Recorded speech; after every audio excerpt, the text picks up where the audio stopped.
Есть стены, которые кажутся вечными. Стена, которую не могли взять 1000 лет. Не 100, не 200, а целых 10 веков. Готы, персы, арабы, болгары, русы, крестоносцы. Десятки армий сменяли друг друга, но город оставался непокоренным. И тогда появился он, 21-летний юноша, который за 53 дня сделал невозможное. Его имя Мехмед. Я, правитель этой земли, призываю вас к верности и мужеству. Время пришло, мы должны действовать решительно. А прозвище Фатих – завоеватель. Эта история не только о блестящем полководце, но и о мальчике, которого никто не воспринимал всерьез, пока он не доказал всем, насколько они ошибались. Мехмед родился в 1432 году в Эдирне, столице Османской империи. Он был третьим сыном султана Мурада II, и его путь к трону не был предопределен. После подозрительной гибели старших братьев, Мехмед, не готовившийся к правлению, оказался единственным наследником. Отец отправил его на глубокое обучение. Он постигал математику, артиллерию и овладел несколькими языками, включая греческий, что позволило ему читать древние военные труды в оригинале. В 12 лет Мехмед неожиданно стал султаном, но реальная власть оказалась в руках придворных, которые видели в нем лишь ребенка. Когда империя столкнулась с угрозой крестоносцев, они в панике вернули отца Мехмеда, Мурада. Он успешно отразил нападение, но реальное управление страной оставалось за ним до самой его смерти в 1451 году. Только тогда, в 19 лет, Мехмед стал султаном по-настоящему. Его первым действием было устранение всех потенциальных соперников, включая младенца брата. Жестоко, но в контексте того времени и места, это был способ предотвратить будущие распри. Затем Мехмед обратил свой взгляд на Константинополь, цель, к которой османские правители стремились 2 столетия. Империя простиралась от Балкан до Анатолии, а в самом центре, словно заноза, стоял Константинополь. Формально им правил византийский император, но город был лишь бледной тенью былого величия. Огромные стены Феодосия, построенные в V веке. За 1000 лет город пережил десятки осад. Персы пытались, арабы пытались несколько раз. Болгары, крестоносцы один раз даже взяли город, но это отдельная грязная история про 4-й крестовый поход. Не сейчас, позже выпустим ролик об этом. И так получается, стены выдержали почти все. Но Мехмед решил предпринять еще одну попытку, и началась подготовка.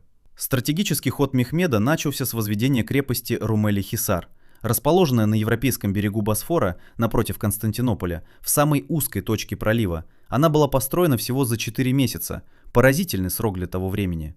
Главная задача крепости – полный контроль над проливом. Любое судно, направляющееся с севера, откуда могла прийти поддержка Константинополю, теперь проходило под прицелом ее орудий. Протест византийского императора остался без ответа со стороны Мехмеда. Далее последовал эпизод, раскрывающий решительность и дальновидность Мехмеда. Венгерский инженер Орбан предложил византийскому императору свои услуги в создании сверхмощных пушек, способных преодолевать любые укрепления. Однако император не смог выделить необходимые средства. Орбан, столкнувшись с отказом, обратился к Мехмеду. Тот, по некоторым данным, щедро вознаградил инженера, заплатив в 4 раза больше его первоначальной просьбы. В результате Орбан создал пушку «Базилика» – 8-метровую артиллерийскую установку, стрелявшую каменными ядрами весом около 300 килограммов на расстояние 1,5 километров. Перевозка этого гигантского орудия к Константинополю потребовала усилий 60 быков и более 400 человек. Осознайте, инженер, которому отказал защитник города, в итоге создал оружие для его завоевателя.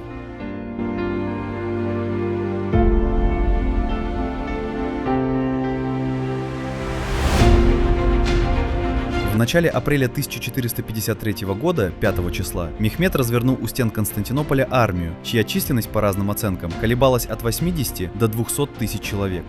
Даже минимальные цифры свидетельствуют о подавляющем превосходстве османских сил над горсткой защитников города. По самым оптимистичным подсчетам, их было не более 7 тысяч, включая иностранных союзников, генуэзцев и венецианцев, чья мотивация была смешанной, от благородных побуждений до чисто коммерческих расчетов. Таким образом, соотношение сил было как минимум 10 к 1, а возможно и значительно больше. Мехмед обратился к императору Константину с предложением о сдаче, гарантируя ему безопасность и новое место жительства. Однако император отверг это предложение, и город оказался в осаде. Мощные пушки, в том числе базилика, начали разрушать городские стены, а жители по ночам спешно латали пробоины всем, что попадалось под руку.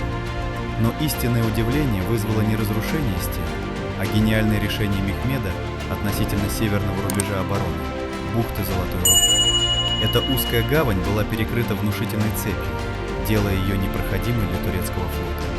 После безуспешных попыток прорыва Мехмед задумал немыслимое. В ночь с 21 на 22 апреля османы возвели настоящую сухопутную дорогу из бревен, обильно смазанных жиром и маслом, через холм Галата. И когда наступило утро, защитники Константинополя не могли поверить своим глазам. Десятки турецких кораблей, от 70 до 80, спускались с холма прямо в бухту Золотой Рог, словно плывя по земле. Это зрелище с высоты городских стен открывалась поистине сюрреалистическая картина.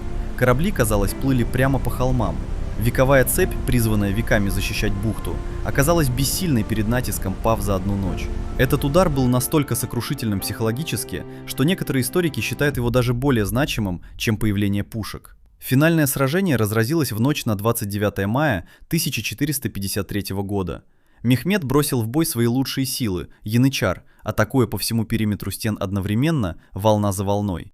Защитники, византийцы и их союзники, сражались с отчаянием обреченных, понимая, что это последний бой их цивилизации. И тут возникает деталь, до сих пор вызывающая споры среди историков. Где-то в стене была небольшая, почти незаметная дверь, киркопорта, служившая для ночных вылазок. По легенде, кто-то просто забыл ее закрыть. Турецкие солдаты обнаружили этот проход и проникли внутрь. Этого оказалось достаточно. К рассвету город пал. Судьба императора Константина XI остается загадкой. Вперед за мной! Не щадить врагов! Наиболее распространенная версия гласит, что он снял свои императорские регалии, чтобы не быть узнанным, и бросился в последнюю атаку вместе с простыми солдатами. Он погиб в бою, и его тело так и не было найдено. Последний римский император, ведь Византия была прямым продолжением Римской империи, погиб как неизвестный воин в схватке у городских стен. Великая Айя София, сердце православного мира, простоявшая почти тысячелетие, в тот же день была превращена в мечеть. А 21-летний Мехмед вошел в город, который не могли покорить 1000 лет. И вот здесь, на мой взгляд, кроется самое важное о Мехмеде. Он не стал разрушать город до основания, как это часто делали завоеватели. Он не стер Константинополь с лица земли. Вместо этого он сделал его своей столицей. Завоевав Константинополь, Мехмед дал ему новое имя – Истанбул, и начал его возрождение. Он активно привлекал население из разных уголков империи, предлагая им выгодные условия для переселения. Город быстро восстановился и вновь стал одним из крупнейших центров мира. Сам Мехмед, претендуя на наследие римских императоров, провозгласил себя Кайсар Ирум, цезарем Рима. Его правление, длившееся 3 десятилетия, было чередой завоеваний. Сербия, Босния, Албания, Морея и Трапезунд, последний византийский форпост на Черном море, были покорены. Крым также вошел в состав империи, а дерзкие походы в Италию заставили Рим трепетать от страха. К моменту смерти Мехмеда в 1481 году Османская империя превратилась из значительной региональной силы в настоящую сверхдержаву, контролирующую важнейшие торговые артерии между Европой и Азией. Поразительно, но всего через 70 с небольшим лет после Мехмеда его правнук Сулейман, известный как Великолепный, взошел на трон империи, чье могущество было заложено именно им. Без взятия Константинополя не существовало бы той Османской империи, которая внушала страх всей Европе в эпоху Сулеймана. Одно событие, одно решение, одна ночь, и мир изменился. 21 год жизни, 53 дня осады, и тысячелетняя стена пала. Падение Константинополя до сих пор считается историками рубежом между Средневековьем и Новым временем. Если эта история вас тронула, поддержите канал лайком.